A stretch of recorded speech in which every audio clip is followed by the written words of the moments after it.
안녕하세요. 펜셈의 이유 있는 한국사 이야기 32번째 시간입니다. 오늘의 내용은 정유재란 첫 번째로 직산 전투와 명랑 해전에 대해서 말씀드리겠습니다. 정유재란은 일본의 재침략을 말하죠. 전세의 변화. 명이 조선의 지원군을 파견합니다. 그러자 조선과 명의 연합군이 평양성을 수복합니다. 그때 권율이 행주산성에서 크게 승리를 합니다. 이때 우리를 행주대첩을 합니다. 이를 계기로 일본은 휴전을 제의합니다. 정유재란의 발발, 3년간 걸친 휴전회담이 결렬됩니다. 일본군이 재침략합니다. 그것이 바로 정유재란이죠. 1597년 일입니다.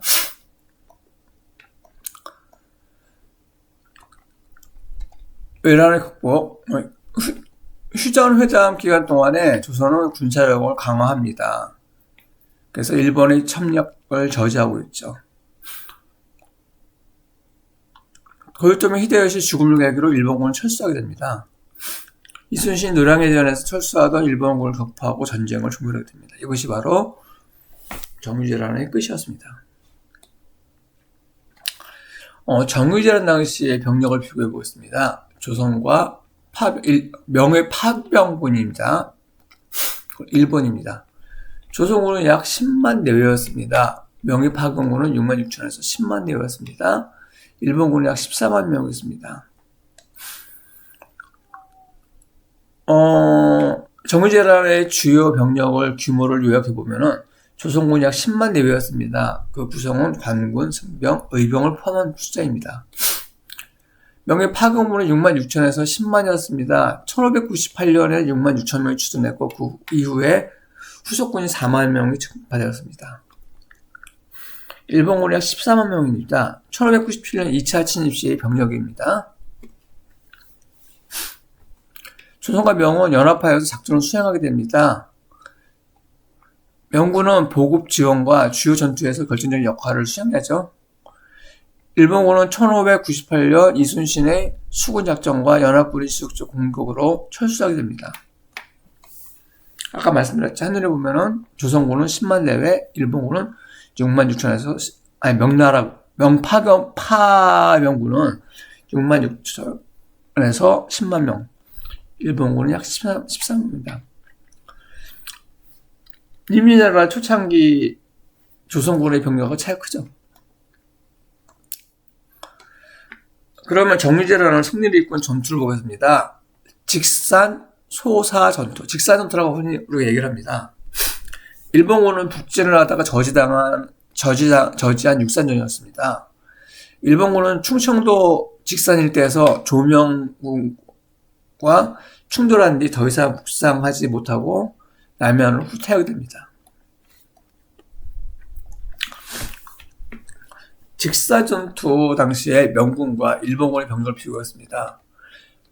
전투의 계획을 보면은 정유재란은 일본군이 전주를 점령하고 한양으로 북상하고 명군은 해생, 양등상 등이 이끄는 병력으로 천안과 직산 일대에서 일본군 선봉을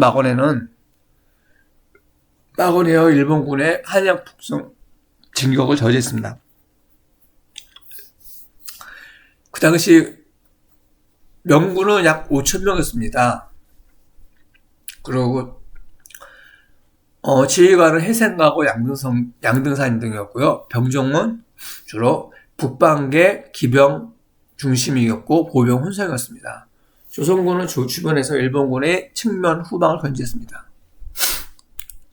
일본군이 8만이었습니다. 일본군은 기병이 아니라 보병 중심이었고 물론 기병도 있었습니다. 철포나 조총 등을 혼성했습니다.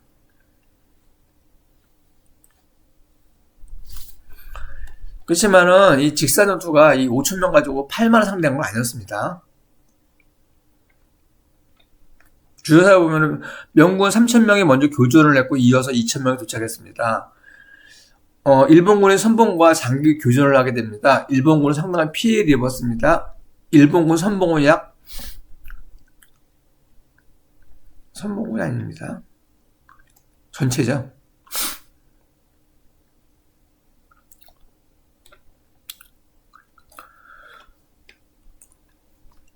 선봉군은 아까 얘기했지만 명군이 약 5,000명이었죠. 조선군은 약 2,000명이었습니다. 지원부대. 선봉부대는 한 10,000명 안팎이었습니다. 8만 중에서 10,000명 안팎이죠. 전주성을 점령한 뒤 한양으로 북상하던 일본의 선봉군이었습니다. 천안 직산 일대에서 조명연합군과 접전하게 됩니다. 전체 일본군의 주력은 이보다 훨씬 많으나 직산 교전에서 선봉 일부만 참여한 것으로 추정됩니다.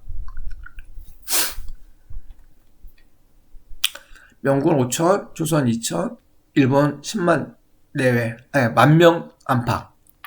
전투 결과 명군이 일본의 선봉을 저지하고 큰 피해를 입혀 한양 진격을 좌절시킵니다. 이후 일본군은 야만을 후퇴해서 외석에 집결합니다. 장기준 전략을 바꾸게 됩니다. 직사 전투는 정유재라는 흐름을 바꾼 중요한 전환입니다. 일본군이 올라가다가 갑자기 저지돼서 후퇴했던 사건이죠. 결론. 직사 전투에서 명군이 약 5,000, 조선은 2,000, 일본군은 약 선봉 10,000명 안팎의 교전이었습니다. 수적 열세에도 불구하고 조명 연합군이 지형과 전술을 대응으로 일본군을 한양의 북진을 막아낸 사건입니다.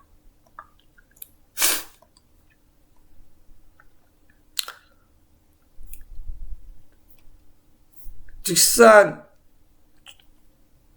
소사전투의 전개를 알아보겠습니다. 정유재란이 시작된 뒤 일본은 남원성과 전주성을 거쳐서 충청도로 북상하겠습니다. 천안을 점령한 뒤 한양으로 진격하고 있었습니다. 명군은 2,000명을 끌고 직산, 부평, 북쪽에 있는 소사평과 홍원경 일대에서 일본군과 충돌합니다. 전투에서 명군은 부대를 좌우, 중앙으로 나눠 공격했습니다. 일본군 격전을 벌였습니다. 일본군은 많은 피해를 입고 밀려났습니다. 직산 소사전투가 중요했던 이유가 무엇일까요? 정유재란 당시 일본군이 충청도 직산에서 접전을 벌인 뒤에 남부 해안으로 퇴각한 사건이 된 것입니다. 이후 일본군은 울산에서 순천에 이르러 남해안 지역에 외성을 구축을 했습니다. 장기 추둔하는 방향으로 전략을 바꿉니다. 공격을 아니고 수비를 바꿨다 소리죠. 직산전투 이후에. 그러면 직산 소사전투에서 명군이 승리하게 됐던 이유가 뭘까요?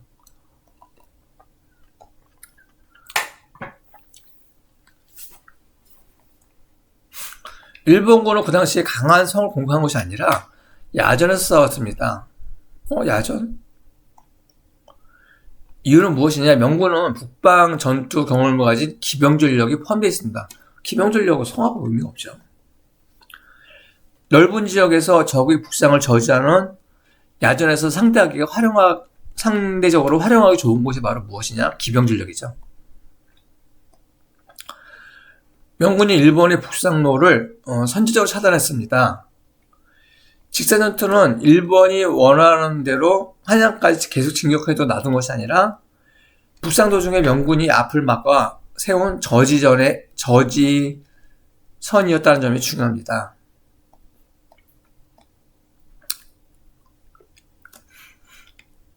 직사전투의 전투의 승리 요인은 일본군 선봉을 집중 공격했다는 것입니다.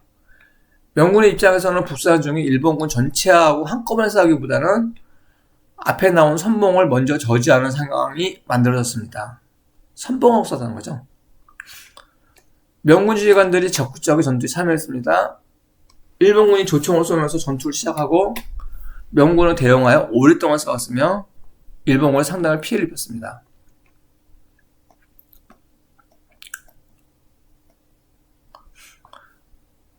싸우는 중에 명군이 계속 투입됐다는 거죠. 일본 입장에서는 선봉이 명군과 충돌한 상황에서 후방에서 명군이 계속 증원될 가능성을 고려할 수밖에 없었습니다. 왜? 계속 투입이 됐으니까. 승리 요인 다시 한번 정리해 보겠습니다. 북상로 선제를 차단했습니다. 한양까지 올라가기 직전에 직산에서 저지했습니다. 일본군 선봉과 먼저 교전했습니다. 일본군 전체의 주력이 완전 직결하기 전에 충돌했다는 소리죠. 명군의 야전 능력. 명군의 야전에서 강했습니다. 왜? 북방계 기병이 이전에 북방 기조 등이 북방계 기병들이 활용됐기 때문입니다. 후색 부도 병력의 투입. 추가 명군이 전장에 이동했습니다. 조선군의 주변 대응. 이원이 있던 조선군은 다른 진공로로 견제했습니다. 결과 일본군은 한양 방면 북진을 중단했습니다. 그럼 직산 소사 전투의 역사적 의미가 뭘까요? 직산 전투의 중요성은 적 사상자 숫자보다 일본군의 전략적 목표를 좌절시켰다는 겁니다. 북진을 좌절시켰죠. 이게 더 중요하다고 봅니다. 직산 소사 전투의 역사적 흐름을 다시 한번 확인해보겠습니다. 일본군은 정유재라는 재침합니다. 남원 전주를 돌파했습니다. 한양 방면을 북상했습니다. 직산에서 명군과 충돌했습니다. 북진이 저지돼 있죠. 그 이후에 명나해전까지 패배하게 됩니다. 일본군의 공세가 약화되죠. 그래서 일본은 남해안 외성을 중심으로 방어로 전환합니다. 이것이 바로 직산 전투의 의미이고 또한 명량 전투의 의미입니다. 명량해전에 대해서 보겠습니다. 아까 뭐랬어요? 직산 전투로 북진을 저지하고 명량해전에서 패배하자 일본군이 남해안 쪽으로 후퇴해서 외성을 쌓고서 장기 농성에 들어갔죠. 명량해전은 그만큼 정유재라는 전세를 뒤집은 사건이었습니다. 그렇지만 명량해전이 쉬운 전투는 아니었죠. 직전을 보겠습니다. 1597년 7월에 친철량 해전에서 조선 수군은 크게 패하고 수군 전력이 사실 붕괴되었습니다. 붕괴된 수군을 3군 수군 통제사를 맡은 이순신은 껍데기만 남아있는 수군을 이순신한테 다시 맡긴 거죠. 남아있던 전선을 수습하고 군사 군량 무기를 모아 수군을 재건했습니다. 재건해보니까 수군의 전력은 13척, 일본 측 공격 함대는 133척으로 기록했습니다. 13대 133이라는 소리죠. 명량해전 당시 조선군과 일본군의 병력 함정수를 비교해보겠습니다.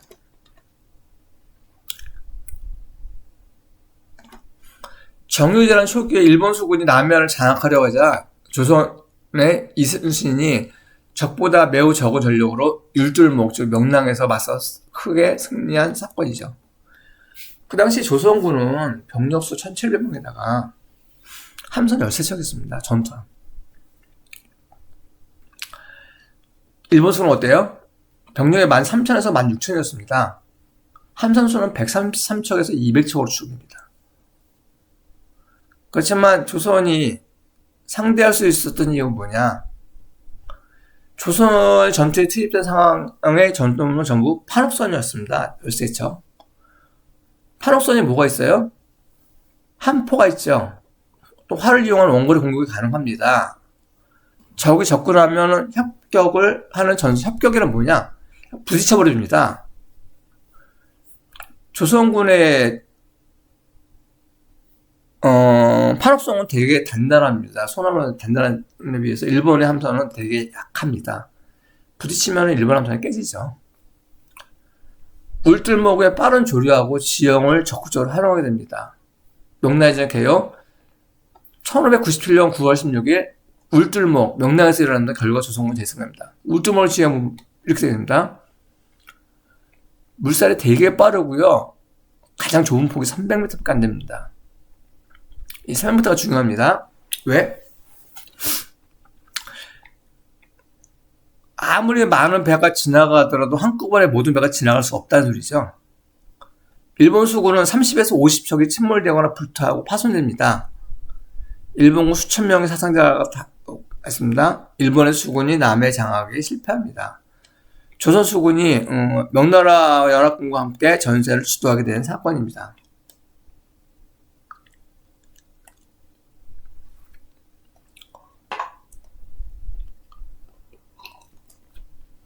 그러면 명량해전이 아까 그랬어. 13척 대 133척이랬죠.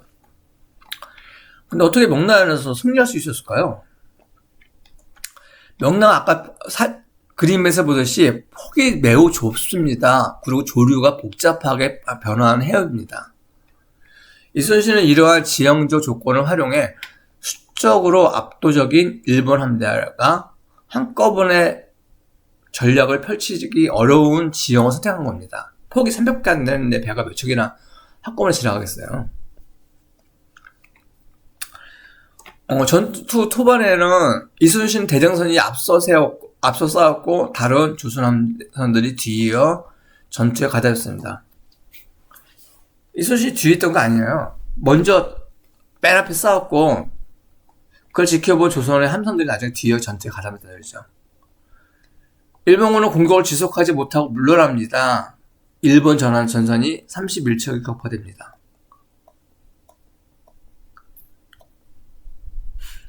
핵심을 다시 한번 정리하겠습니다.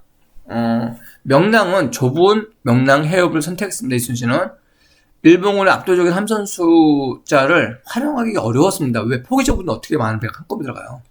두 번째, 승리 요인은 판옥선입니다. 아까도 그랬죠. 판옥선은 크고 견고한 조선의 주력 함선이고 그 장점을 활용한 거죠. 원거리 공격 능력이 판옥선이 있었습니다. 그래서 접근하는 일본 함선을 대포로 공격하게 되겠죠. 조류의 변화는 전투 과정에서 조선 수군에 유리하게 작용했습니다. 이순신의 지휘력, 초기 위기에도 대장선이 버티며 함대 전열을 회복했습니다. 조선 수군의 전설, 함포, 활, 함성 간의 협동 전투. 일본군의 전술적인 제약, 뭐냐? 좁은 수로가 문제였다는 거죠. 그렇기 때문에 대규모 함대의 장점이 감소됐던 것입니다.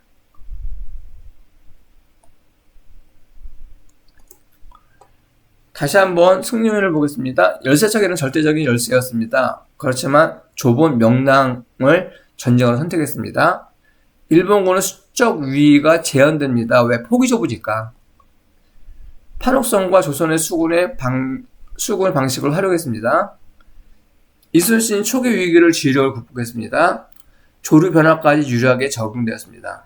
일본 함대를 격퇴한 것입니다. 이것이 바로 조선 수군이 승리 요인이죠. 그럼 명량해전의 역사적 의미는 뭘까요? 칠천량 패전에서 무너진 조선 수군을 되살리고 일본 수군의 서해 진출을 차단했다는 것이 핵심이었습니다. 이렇기 때문에 정유재란 때 일본군이 더 이상 북진을 포기하고 남한 사건이죠. 명량해전을 승리를 계기로 정유재라는 전세가 역전됐다는 평가입니다. 아까 직산에서 북진을 일단 막았죠. 명량에서 또 이겼죠. 이걸 통해서 정유재라는 전세가 완전히 역전되었습니다. 상당히 큰 의미가 있던 거죠.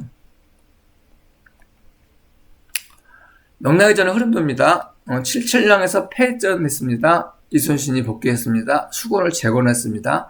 전선 열세척을 확보했습니다. 명량해협에서 일본 공격함대 130선초가 교전했습니다. 일본이 후퇴했습니다. 일본은 결국은 서해 진출을 차단되었습니다. 정유재란의 전세가 반전됐던 것입니다. 이렇게 이만큼 직사전투하고 명량해전은 상당히 중요한 의미가 있었죠. 그러면 직산 소사 전투의 전개를 다시 한번 확인해 보겠습니다. 일본군은 남원성과 전유성을 거쳐서 충청도로 북상했습니다. 천안을 점령한 뒤 서울 방향으로 진격했습니다. 그러나 명군 2,000명이 직산 소사평, 북쪽 소사평과 홍영경 일대에서 일본군과 충돌했습니다. 일본군 전체가 아니고요. 선봉대입니다.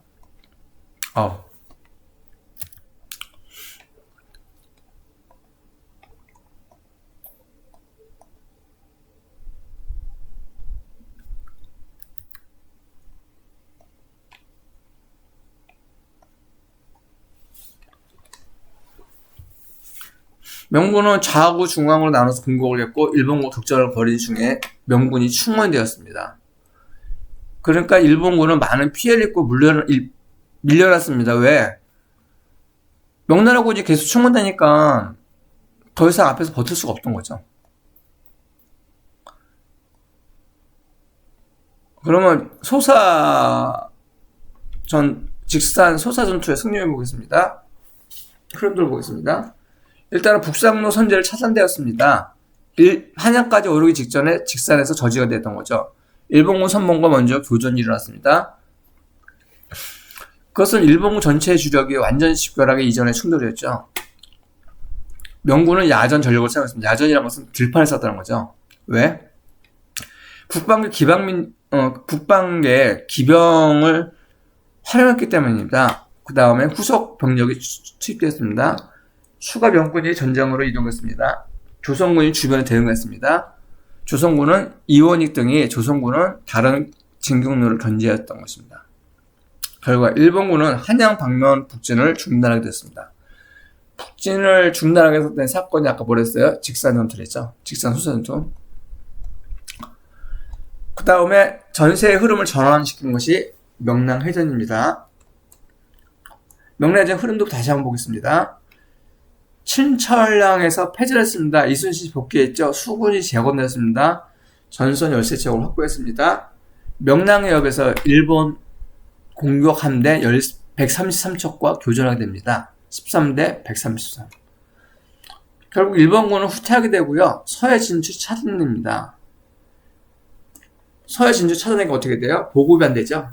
결국은 정유재라는 전사가 반전하게 됩니다. 명랑해전 승리를 다시 한번 확인하겠습니다. 조선군 함선은 13척이라는 절대적인 열세였습니다. 그러나 해역이 좁은 명랑을 전장으로 선택했습니다. 그것은 결국 일본군의 수적 우위를 제한하게 된 거죠. 그 다음에 판옥선과 수군의 방식을 활용했습니다. 뭐예요? 원거리 공격. 이순신이 초기 위기에서 지력을 극복했습니다.